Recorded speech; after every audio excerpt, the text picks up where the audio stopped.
শেখ হাসিনা পালালেও এখনো আওয়ামী লীগ সিন্ডিকেটের নিয়ন্ত্রণে চট্টগ্রাম বন্দর। ব্যবসায়ীদের অভিযোগ, ১.৫ দশক যাবৎ এই বন্দরের ২,০০০ কোটি টাকার ব্যবসা সিন্ডিকেটের হাতে জিম্মি। লুটপাটের সুবিধার্থে ২০২২ সালে বাতিল করা হয়েছে জবাবদিহিতার জন্য করা উপদেষ্টা কমিটিও।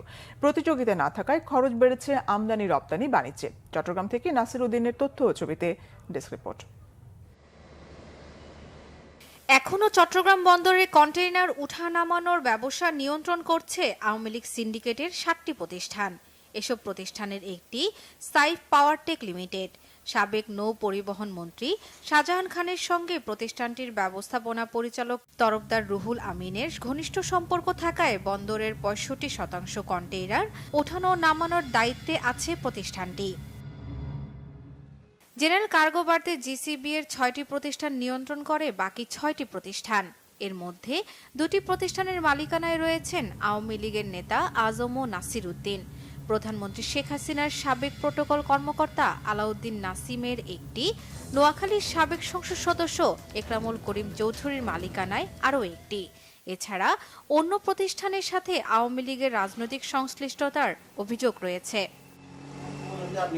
বিজিএমই এর নেতাকর্মীদের অভিযোগ, বন্দর সিন্ডিকেট না ভেঙে উল্টো নতুন করে খরচ বাড়ানোর সার্কুলার ইস্যু করা হয়েছে। বন্দরটা পুরোটা একটা সিন্ডিকেটের হাতে বন্দী হয়ে গেছে। বিশ্বের প্রত্যেকটা বন্দরে কিন্তু ফ্যাসিলিটি দিচ্ছে, চেঞ্জ হচ্ছে। ৫ই অগাস্টে যে দেশ নতুনভাবে স্বাধীন হয়েছে, আমরা মনে করেছিলাম প্রত্যেকটা জায়গায় একটা সংস্কার আসবে, কিন্তু বন্দরে কোনো সংস্কার আসেনি। বরঞ্চ ব্যয় বৃদ্ধির জন্য, খরচ বাড়ানোর জন্য নতুন নতুন আপনার সার্কুলারগুলো হচ্ছে। ব্যবসায়ীরা বলছেন, জবাবদিহিতা না থাকায় কাঙ্ক্ষিত সেবা মিলছে না বন্দরে। যে পেমেন্ট করবে আর যাকে পেমেন্ট করবে দুজনের মধ্যে কন্ট্যাক্ট থাকতে হবে, তাইলে সেবা পাওয়া যাবে। এখন এখানে সেবার কোনো স্কোপ নাই। ওরা ফিক্স করে দিচ্ছে তুমি এত টাকা, ওই সিএনএফ এজেন্ট এত আমদানি কারো এত টাকা দিবে। ভাই তুমি কে? আমাকে নিগোশিয়েট করতে দাও, টেন্ডার করো। যদি প্রতিযোগিতা না থাকে তাহলে কাজের গতি বাড়বে না।